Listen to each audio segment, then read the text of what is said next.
May hinahain po yung dalawang magkasunod na Pangulo ng Pilipinas na pagpipilian nyo. Unahin na po natin si BBM. Ito po ang sinabi ni BBM. Suriin nyo po mula po sa kanilang sinasabi kung anong uri ng pagkatao meron itong mga to, no? At magmula po dyan, iboto natin yung mga kandidato nila batay sa paniniwala nila. Ito po, sabi ni BBM, tayo ngayon ay nasa 100. Hindi mga matulain ng ating paglalakbay bilang isang malayang bansa. Alam niyo, wala akong kabilib-bilib sa mga matulaing mga mga ganyan, mga matulain na ganyan. Gusto ko direct to the point. PI kayo, papatayin ko kayo. Yung mga ganong speech ang gustong-gusto ko. Pero itong mga matulain na to, ala Lenny, baka ang scriptwriter mo na BBM, scriptwriter ni Lenny. Tayo ngayon ay nasa 100 ng ating paglalakbay bilang isang malayang bansa. Bilang isang sambayanang may dangal, may sipag at may talino. Tayo ba ay papayag na babalik sa panahong gusto ng kung kailan gusto ng ating liderato na maging probinsya tayo ng China? Eto po. Babalik ba tayo sa nakaraan na binubugaw ng ang ating bayan bilang isang sugalan ng mga dayuhan? Ito po, nakasentro po ang buong kampanya ni BBM para sa kanyang mga senador sa anti-China sentiment. Gatas na gatas po sa kanila yung anti-China no? Sa tingin nila, ang labanan sa senatoriables, ipakilala mo na pro-China tong mga kalaban, tapos tayo ay anti-China, mananalo na tayo. Alam niyo po, yan po ang pinakamasaklap sa lahat, no? Punong-puno po ng pambubudol yan. Yung statement ni Marcos na nasa 100 tayo, na malaya tayo, alam mo, nakalagitnaan ka na, sa totoo lang, nasa kalagitnaan ka na ng panunungkulan mo. Ano na ang nagawa ng gobyerno mo para sa Pilipino, hindi po para sa kung anong dayuhan. No? Wag po kayong yung batayan na yan, nakabatay sila lahat sa survey. Walang kamatayang survey. Kasi may survey na ang Pilipino daw ay anti-China. Pag kumakalamang sikmura ng mga Pilipino, wala nang pro at anti-China dyan kung sino po magkakabusog sa kanila. Pag bumalik po, katulad po nito, balik na naman tayo sa krimen. Balik na naman tayo sa droga. Balik na naman yung mga dating gawin ng mga magnanakaw sa gobyerno. No? Na nawala na nung panahon ni Tatay Digong. Bakit hindi tungkol sa gobyernong matuwid? Bakit hindi yung tungkol sa kawalan, yung paglaban sa droga? Yun ang gusto ng mga tao. Yung sinasabi mo na magiging probinsya tayo, tapos na yung panunungkulan ni Duterte, naging probinsya ba tayo? Kung pinapipili mo kami sa joke ni Duterte at sa kapalpakan ng gobyerno mo, dito na kami sa nagjo-joke. Kasi sentro ng atake mo yung joke ni Duterte na tayo maging probinsya ng China.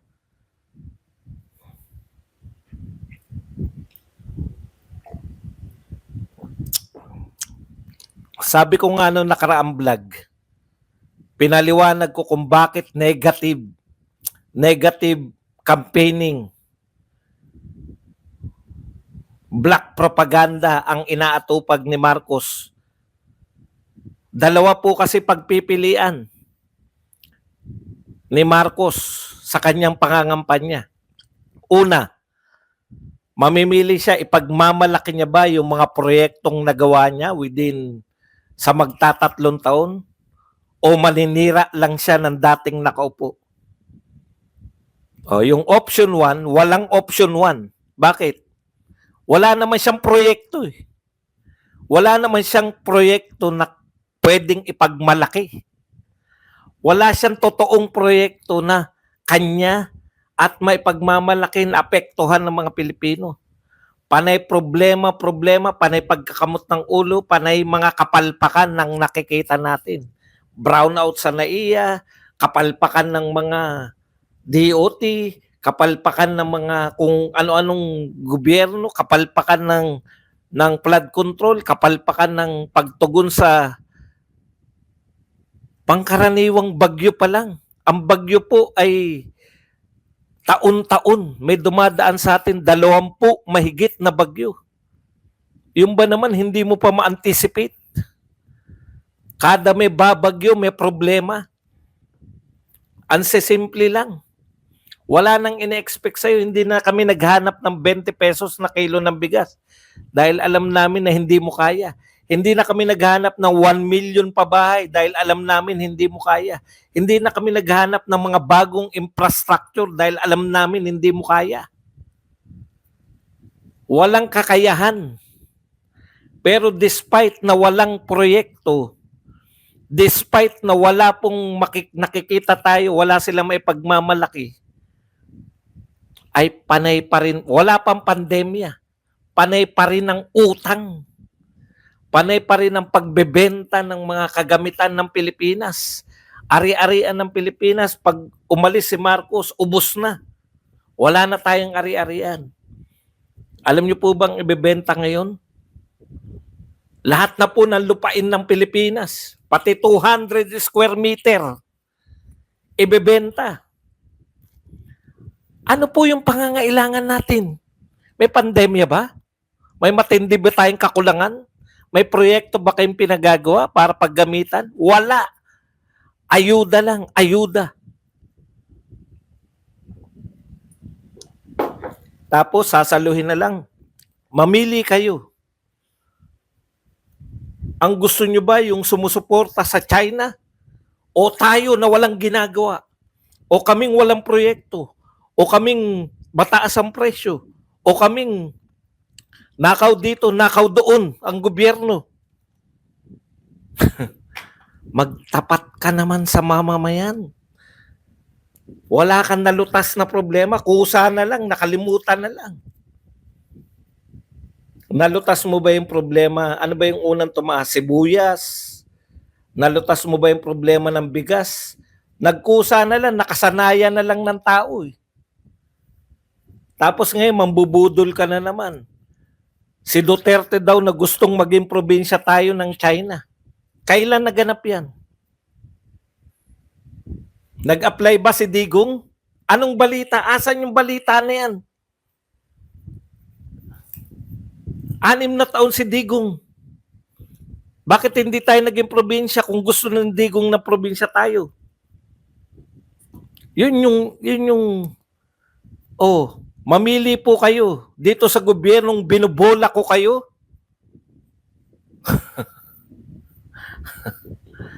Wala kang ang option eh. Ang sabi mo lang, babalik ba tayo? Ano ba yung tinatahak natin talaga? May malinaw ba tayong direksyon sa'yo? Sa gobyerno mo, ano ang direksyon? Parang sinasabi ni BBM, babalik ba tayo sa panahon ni Digong na gusto tayo maging probinsya ng China? Yun ba ang gusto ni Digong? Kaya tayo nag-build? Yung ba ang gusto ni Digong? Kaya libre ang edukasyon sa kolehiyo? Yung ba ang gusto ni Digong? Kaya dinoble niya ang sweldo ng pulis at militar? Yung ba ang gusto ni Digong? Kaya 10 taon na yung passport at saka lisensya? Yung bang gusto ni Digong? Kaya tayo nag-build? Yun ba ang gusto ni Digong? Kaya niya ginandahan, ginalingan yung pagtugon sa pandemya? Kaya niya nilinis yung Manila Bay, yung Ilog Pasig, pati yung Boracay, para maging probinsya tayo ng China? Kaya ba nakipagkaibigan si Tatay Digong kay Donald Trump, kay Putin, kay Xi Jinping para maging probinsya tayo ng China? Panay pambubudol yung ginagawa mo. Kampanya pa lang. Budol na. papayag ba kayo na babalik tayo na gusto tayong maging probinsya? Kailan ginusto? Kailan hiningi ni Tatay Digong? Wala akong natatandaan. Maghanap kayo ng balita. Isa lang po makikita nyo. Joke ni Tatay Digong na gawin tayong probinsya. Minsan lang siyang nag-joke na ganun. Hindi na inulit.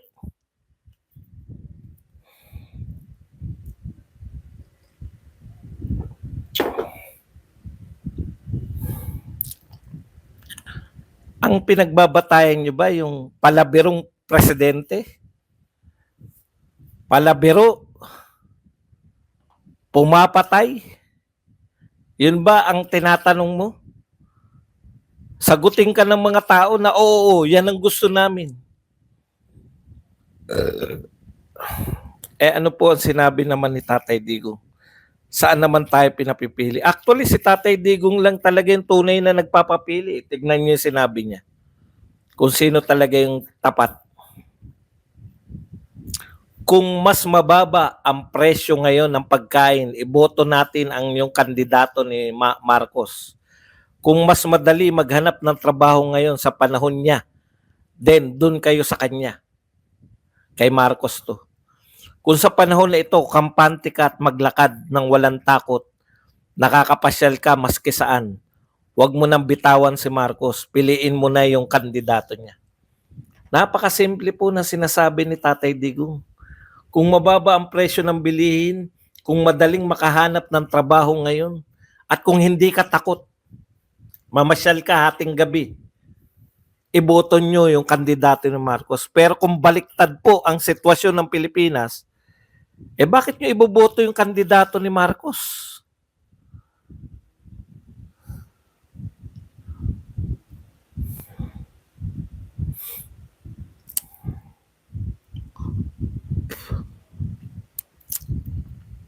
Talagang ganun. Hakot lang po ang kaya niyan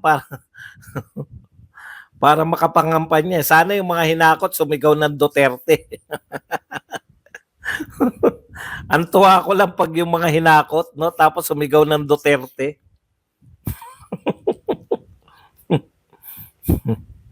Naghakot daw eh. Alam po ninyo, mas tapat to eh. Real talk si Tatay Digong eh. Yung isa ng bubudol, iboto nyo kami. Payag ba kayo na gusto tayo? Bakit naging probinsya ba tayo ng China nung panahon ni Digong?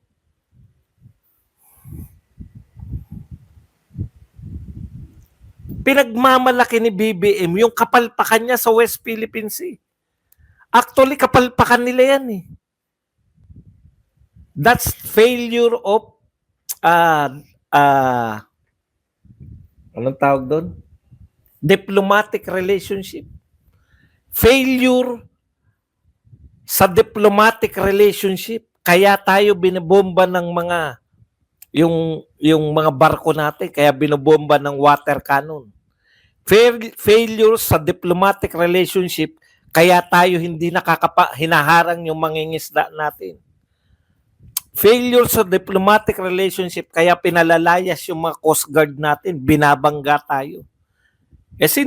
Kanino bang kagagawan yung kung may failure ka sa diplomatic relationship?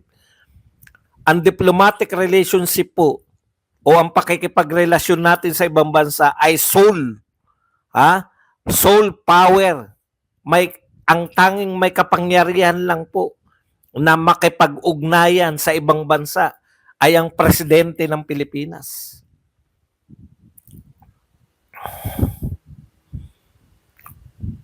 Huwag mong iangal. Kung tayo ay binobomba ng kanyon, kung binabangga yung ating barko, kung hindi nakakapangisda yung ating mangingisda, that's your failure. Bakit mo isisisi sa nagdaang pamahalaan? Samantalang sa nagdaang pamahalaan, hindi tayo kinakanyon, hindi tayo binabangga, at hindi hinaharangan yung ating mga mangingisda. Yung failure mo, sinisisi mo pa sa iba.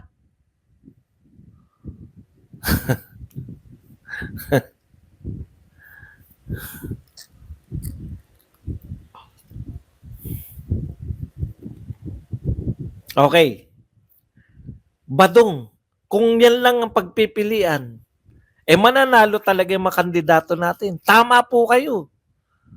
Kung ang pagpipilian nyo lang yung pambubudol ni Marcos, bakit iboboto yung kanyang tauhan para hindi raw tayo maging probinsya ng China at yung sa kanya ay pagkatauhan niya hindi magiging probinsya. Pag eto daw mga tauhan ni Duterte, magiging probinsya tayo. Ikaw ang presidente ngayon eh.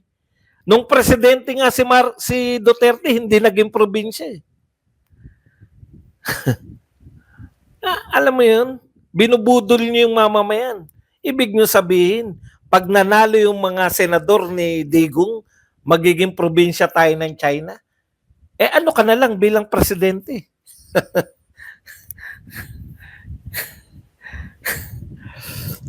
Halatang-halata ng bubudol eh. Kung binubudol tayo niyan at okay lang sa mga kandidato niya, bakit nyo sila iboboto? Nakikiayon sila sa pambubudol. Nung presidente nga si Duterte, hindi tayo naging probinsya ng China. Ngayon pang ikaw ang presidente, papayag ka ba bilang presidente?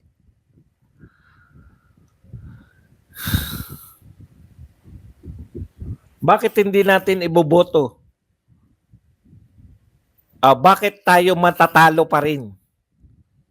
Kung ang konsepto natin, sinasaksak sa atin kahit ng mga vlogger na sinasabi nating pro Duterte, ito ang sinasabi sa atin, naku, hindi tayo dapat mag-straight kasi pag straight, utot nyo. Dapat mag-straight tayo ngayon dahil kailangan natin ng boto. Tignan nyo, inuunti-unti tayo. Gusto nyo ba artista? Hindi kalaban to ha. Mga vlogger pa natin to eh. Ayoko, iboboto ko yung mga kandidato ni Duterte pero hindi ako boboto na artista. Scratch si ini-scratch si Philip Salvador. Iboboto ko mga kandidato ni Duterte pero ano ba nagawa ni Bato tsaka ni Bongo nung sila yung senador? Ini-scratch si Bongo tsaka si Bato. Iboboto ko yung mga kandidato ni Duterte pero baka naman hindi sila manalo. Scratch na lahat. Sino pa iboboto natin Duterte? Mali po yung ganyang katwiran. Kung naniniwala kayo sa sinabi ni Tatay Digong, ulitin ko lang yung sinabi ni Tatay Digong para talagang makulta yung utak nyo. Ito sabi ni Digong kung mas mababa ang presyo ngayon ng pagkain, iboto nyo yung kandidato ni Marcos. Kung mas madali maghanap ng trabaho ngayon sa panahon niya, then dun kayo sa kanya. Kung sa panahon na ito, kampante ka, ito pinaka-importante. Kung sa panahon na ito, kampante ka, na maglakad ng walang takot, nakakapasyal ka maski saan, huwag mo nang bitawan si Marcos. Piliin mo na yung kandidato niya. Pero kung hindi po yan yung nararamdaman nyo, iboto nyo straight Duterte. Ganun lang po kasimple yun. Huwag nyo pong, alam nyo, sanay na yan. Tignan po ninyo. Kahit wala po silang sinasabing gagawin, kahit wala po silang may pagmalaking ginagawa, unahin na natin si Tito Soto. Si Tito Soto po ang siya na po ang mukha ngayon ng traditional na politician. Sikat, matagal ng senador, pero ano talaga na contribute niya sa Pilipinas? Eto sinabi niya, yung record ko will speak for itself. Kita mo? Ano ba record mo talaga? Na ikaw pinakamatagal ng senador? Never absent, never late. Yun na yun, never absent, never late. I am the only Senate President or Senator who was never absent. Yun pala ang kanyang pinagmamalaki. And never late even during the crisis, even during the pandemic. I make sure that the votes that give me, I will be trustworthy. Alam niyo po, sa panahon po na matagal ka ng senador, magbigay ka man lang ng naramdaman ng mga tao. Dahil po sa tagal kong naging senador, ito po yung mga batas na pinapakinabangan natin ngayon. Wala siyang absent, wala siyang late.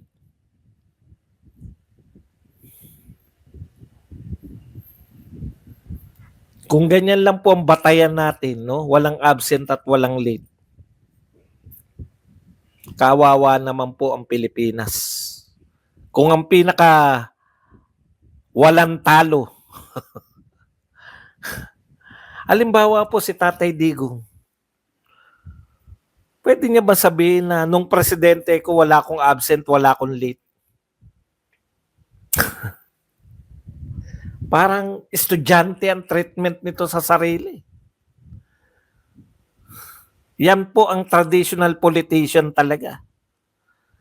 Pumapasok, kahit hindi natin nararamdaman, Senate President nga yan, parang wala lang. Pero iboboto pa rin natin yan. Iboboto nyo pa rin yan. Bakit? Kasi Tito Soto yan eh. May auto-elect tayo eh. Kulang pa to, Tito Soto. Alam nyo, sadyain nyo, malaking panalo na wag pumasok yung mga katulad ni Tito Soto at yung mga tulfo. Tignan nyo po yung mga tulfo.